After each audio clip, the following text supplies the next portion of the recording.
In your opinion, do you think it's right to treat a trial like it's an opera? Something serious like a trial shouldn't be treated as entertainment. But doesn't a trial share similar beats to a show? The performance, the roller coaster, the drama? That much is true. It's also hard not to get excited over a particularly gripping case. However, doing so makes it easy for the truth to fall by the wayside. When the traveler and Paimon first enter Fontaine, they speak to a couple of people describing what seemed like the story of a play. It's a tragedy how things ended for him. Clearly, he was a pretty decent person. I didn't expect that kind of ending for him. I thought he would at least fight on a little longer for his family. I was expecting a sudden plot twist, but it's a pity it never happened. Still, his story is quite the tearjerker. To their discomfort, they learn that these people were talking about a real trial that happened in court just a few days ago. But the way they were speaking made it sound more like fiction than fact. But shouldn't court cases be treated a little more seriously than that? Questions Paimon. Shouldn't the fate of a person be treated as no laughing matter instead of with levity? The judgment of crimes is serious business after all. It's where human beings judge other human beings for their actions based on a collectively agreed upon morality. This broad standard of morality is upheld through the law. The law is then enforced upon by the police, and any person caught breaking laws are considered sinners who deserve punishment. Sounds like a lot of fun, doesn't it? So, why the levity? Imagine a world where there is no such thing as an unjust sentence. A world where each and every sentence delivered to a criminal is wholly justified. A world in which its judgment system is infallible. To be caught committing a crime means guaranteed jail time. Nobody to bribe, nobody to plead mercy. An all-knowing machine. The Fontainians call it the Oratrice mécanique d'analyse cardinale, the mechanical speaker of cardinal analysis. Created by the god of justice herself, the Oratice is a machine with the ability to judge people. By law, it delivers the final verdict in court. While there are humans acting as attorneys, the god of justice herself present during each and every trial, and a dedicated chief justice serving as the judge who regulates and communicates with the members of the court, none of them are given the authority to deliver the final verdict. It is all up to this machine. Fascinating, isn't it? But in a world where there is such a thing as an infallible arbiter, what use is a trial anymore? Isn't it all just fanfare? Maybe there is value in trying to find entertainment through these trials now. It's not like they make a joke out of them. The Chief Justice, Nervillet, is an honorable man who treats trials with utmost respect. If anything, it's the god of justice, Furina, who dramatizes these cases. Well, if the god of justice herself likes having fun during trials, then it must be a good thing. Why not embrace the absurdity of it all? There are good stories in all places, especially in daily life. It would be a waste to let good stories die without being talked about. With false charges and injustice a thing of the past, whether something is true or not simply isn't that important. The main thing is whether the story being acted out on the stage is splendid enough. This is Fontaine, the nation where its court is also its opera house. To someone living on planet Earth, this concept sounds understandably psychotic.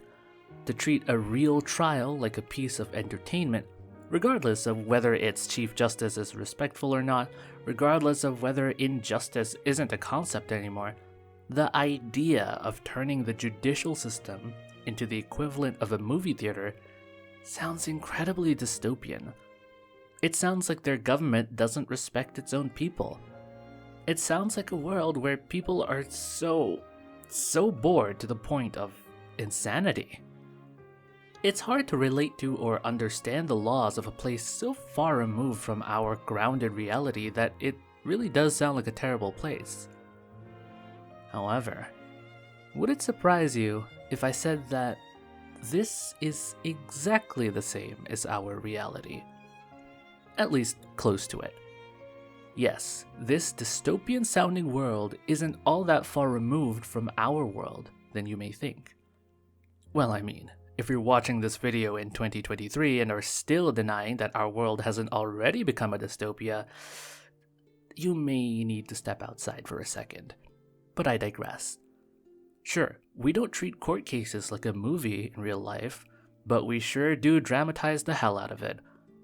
Arbitration-based reality court shows like Judge Judy aren't technically real courtrooms, but there are enough real legal elements to it that make it so enjoyable. There have been attempts made at genuinely unedited courtroom footage shows from the 20th century that are unfortunately short-lived.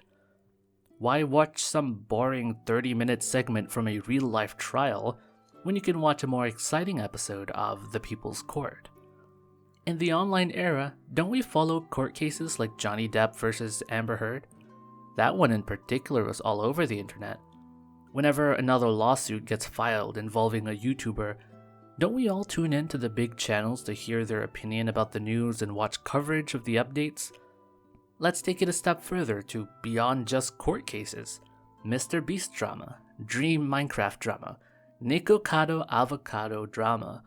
We make entertainment out of controversy, even if the conflict in question is between two people who have beef with each other. We find ourselves grabbing popcorn and taking a seat. Even if the conflict in question is extremely minor or petty, we find ourselves tuning into the drama alerts made by news channels anyway. We revel in being the audience, sitting inside of a large stadium watching celebrities fight amongst themselves. Sure, a lot of the time, we don't like the conflict that happens. Most drama online angers us, annoys us, or upsets us. However, that doesn't stop us from covering it anyway. It's news after all. What consequence would it be to be informed of the goings-on of the world? I mean, why else have people been watching the news on television and reading newspapers every day? To say that merely knowing about the news is the same as reveling in conflict doesn't make sense. Or does it? Maybe you don't take great delight in it. Maybe you're not a troll, but you do find yourself fascinated by it. Sometimes you can't help but peep in and see what all the hubbub is about. If everyone seems to be talking about it, surely it must be something worth the buzz. And so you are inevitably sucked into engaging with the constant news flashes every other week. No matter where you look on social media, there's always some random controversy recommended to you, pushed by the algorithm. You never truly escape it. Speaking of the algorithm, that's a word that finds itself being relevant every year. The algorithm is a broad term used to describe the well-defined computer-implementable instructions used typically to solve a class of problems or to perform a computation, in this case on social media. Algorithms are applied in a lot of places, but what people of the internet mean are the algorithms used by YouTube to push recommended videos, by Twitter to push recommended tweets and topics, used by Instagram, Facebook, etc. It's kind of a sore subject for most creators, since the general sentiment is that it's a flawed system that screws a lot of passionate people over.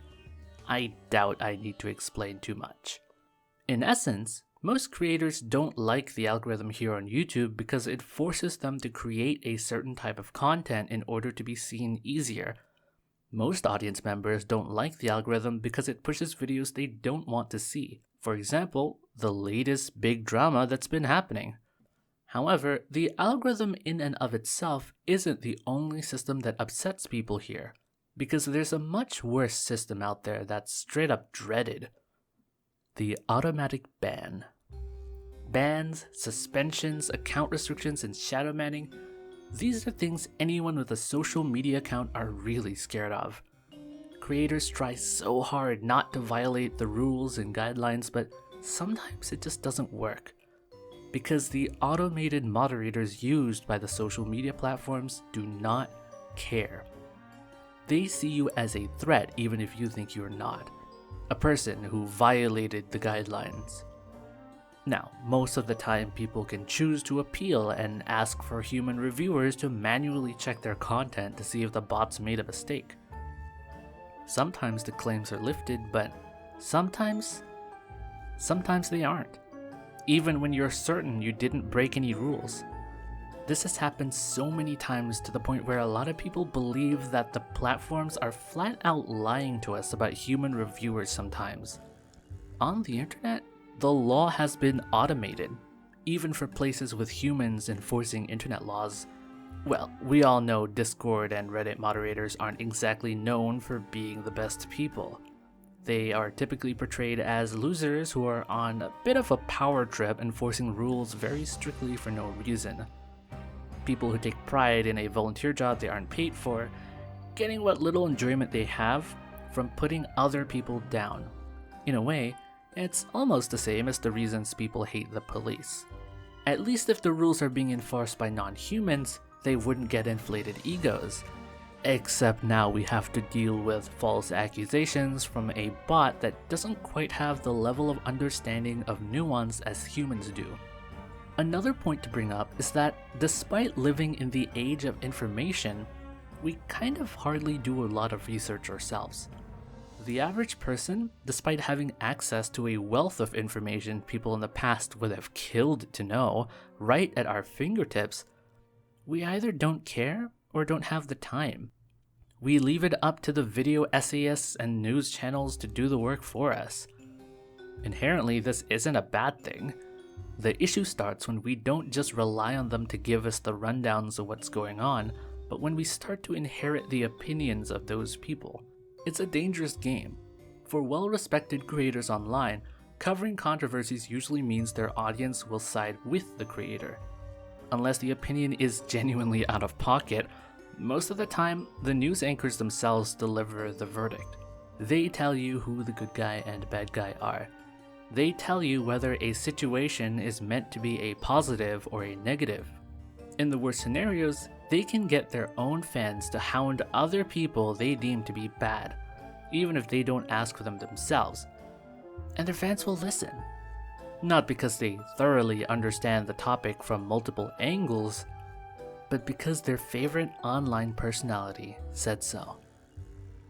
When watching YouTubers and streamers who cover internet stories like Moist Critical, Asmongold, or even VTuber news channels, on average, would you go out of your way to fact check everything they say? Do you let some opinions slide because you're a regular viewer? While not all viewers will blindly listen to what they say, it's undeniable that there is a level of implicit bias that could be bolstered and validated by big creators. We may not have an Oratice machine made by the god of justice, but we sure do suffer the side effects. Just like the people of Fontaine have Farina to get their opinions from, so do we. Now, I'm not trying to slander anyone who covers news stories online. There are people with good intentions and there are people with bad intentions. Some people want to spread knowledge. A few of them may be a little bit careless with the way they handle or convey information.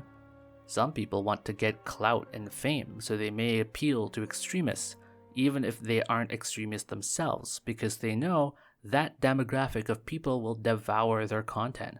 What I am trying to say is that there are magicians, actors, and attorneys in our world too. Fontaine has an overarching theme of illusion, deception, and sleight of hand. In Act 1 of the story, particularly focusing on the magician twins Linny and Lynette, the theme is heavily emphasized. The traveler trusted a master of deception with being innocent of all crimes. Innocent until proven guilty. Farina and the courtroom already have foregone conclusions, because who else could be the culprit of a murder in a magic show but the magician himself? Guilty until proven innocent. When Linny is revealed to be Fatui, not only are the audience members' foregone conclusions validated, even the traveler now has reason to suspect him. Innocent until proven guilty. By associating with the Fatui, notorious scumbags who have personally deceived and attacked the traveler, Lenny is now incredibly suspicious. Even if he's done nothing wrong outwardly, seeing as he's from a no-good, scheming organization, he too must have schemes. We engage in this kind of behavior in real life too. Cancel culture is a well-known example of believing the victim and the victim only, as well as upholding others to an unrealistic standard so that you can prop yourself up on a moral high ground in order to prove to other people that you are a good person. But we're not here to talk about cancel culture. However, one thing about it that's relevant is the idea of guilty until proven innocent. Quote-unquote evidence will be levied against the popular person in question, and that's a wrap. It doesn't matter what they say. It doesn't matter if it was something they grew and learned from. It doesn't even matter if it's fake evidence. The person pressing the charges for the cancellation simply must be correct. Believe the victim, right? There are magicians in this world who redirect issues to others, fooling those around them.